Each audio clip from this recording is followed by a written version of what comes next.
श्री हरि विष्णु के 4 धाम, श्री रामेश्वरम, श्री जगन्नाथम, श्री बद्री विशालम बद्रिकाश्रम और गुजरात का अंतिम श्री द्वारकाधीश है। वहां प्रधान शिवलिंग, मगर तीर्थ बताया वैष्णव। सायुज्य मुक्ति के लिए गंगा जल से जो अभिषेक करेगा, भव्याति भव्य मंदिर हिंद महासागर के समीप, हिमालय और दरिया के बीच, अंतिम भारत का धनुष कोटि का अंतिम पड़ाव, वहां भगवान का स्थापन हुआ। रोमहर्षि को, सूत जी को, शौनकर शादी ऋषि मुनि यहाँ यही गांव में करोड़ों साल पहले पूछते हैं। ब्रह्मा को नारद कहते, प्रभु खाली नामोल्लेख करने से क्या, हमको पूरी विस्तार कथा कहो। तब व्यास नारायण ने कहा, भगवान गणपति गजानन ने लिख दिया, सीता माता का हरण करके रावण ले गया था, सेतु के ऊपर बंद बन गया था, जिन पे कृपा राम करे वो तो जल में राह बनाते हैं। सेतु बंद का निर्माण हो गया था।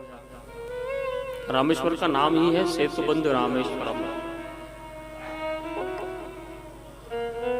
द्वंद्वाति पर समास, भिन्न भिन्न व्याख्या, भिन्न भिन्न उपाय, भिन्न भिन्न अलग अलग है। कोई राम के ईश्वर, जो राम जिसके ईश्वर है, ऐसा है। पर सायुज्य मुक्ति दाता है वो तो सिद्ध बात गोस्वामी जी ने भी लिखी है। और मैंने जो अभी आपको दोनों चौपाई जो शुरुआत में कुंभ की हम 2 रोज गाते हैं, वो वेद विदित हमारे वर्तमान शंकराचार्य पीठाधीश्वर सदानंद जी ब्रह्मचारी जी अभी गादी पे आगे, उन्होंने की बुक के आधार पर मैंने संस्कृत श्लोक भिन्न भिन्न पर अंत में वही पढ़ के गाई। तो सायुज्य मुक्ति के भी कई प्रकार है, सायोक्य, सालोक्य, सामीप्य।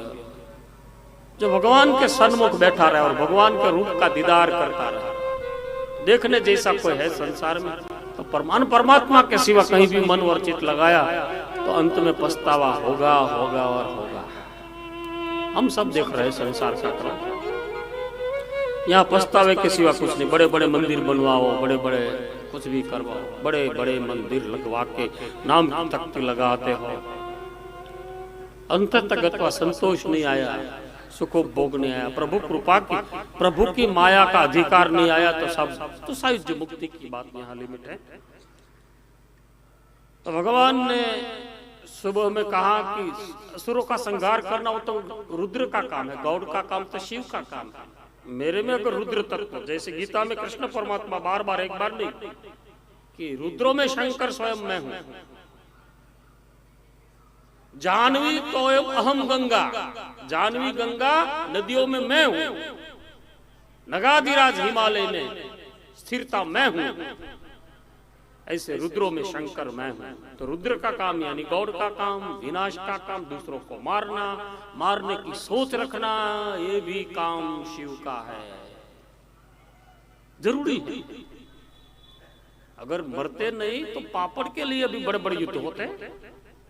पुराण काल देख लो, छोटी छोटी चीज के लिए, छोटी छोटी स्त्री के लिए, छोटी छोटी जमीन के लिए कितने कितने बड़े भूचर मोरी से लेकर कितने बड़े बड़े बैटल विश्व में, यूरोप में। हिटलर आदि ने क्या किया, तालाब के तालाब में जहर मिला दिया, छोटी छोटी चीज के लिए। तो डेथ आती है, उसका मतलब कि पुरानी दुश्मनी खत्म होती है, पुराना राग देश ईर्ष्या बच गया तो पुनर्जन्म भी लेना पड़ेगा। एक नहीं, उसके तो कई कारण है। और भगवान इतने दयालु है, इतने दयालु है कि तुरंत उसको तथास्तु कह देते हैं। सत्यनारायण कथा का सारा था तथास्तु तथास्तु तथास्तु।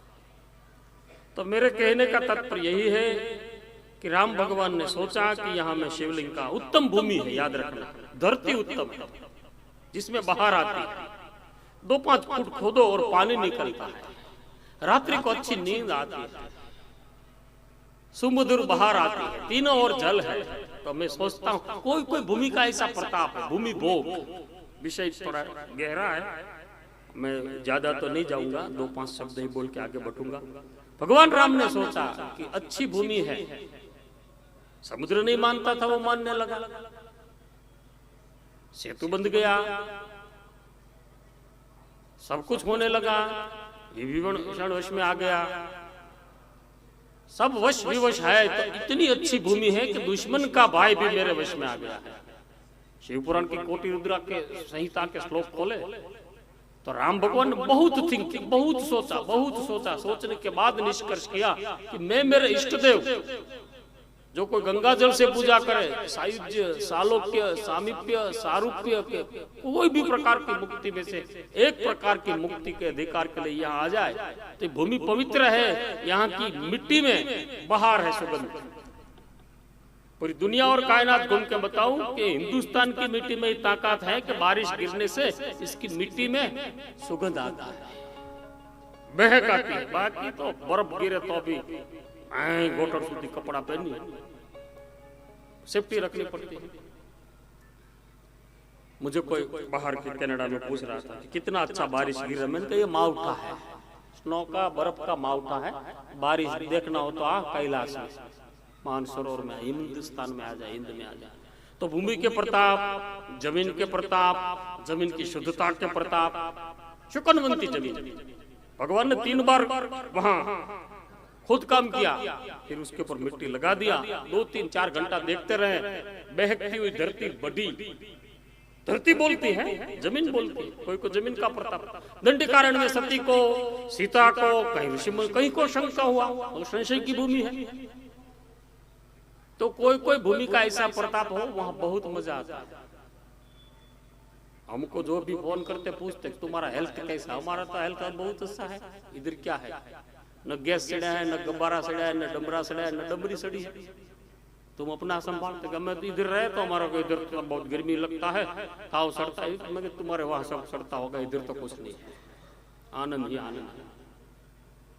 तो भूमि का प्रताप होता है, जमीन का प्रताप होता है, विचारों का प्रताप होता है, सब प्रताप होता है। तो भगवान ने उत्तम धरणी समझ के, उत्तम स्थान समझ के, जैसे सोमनाथ के समय मैंने एक शब्द प्रयोग किया था, जहाँ पृथ्वी खत्म होती है, जल शुरू होता है, बहुत गहराई तक समुद्र जहाँ है, उस टाइम विदेश जाना भी थोड़ा वर्जित था।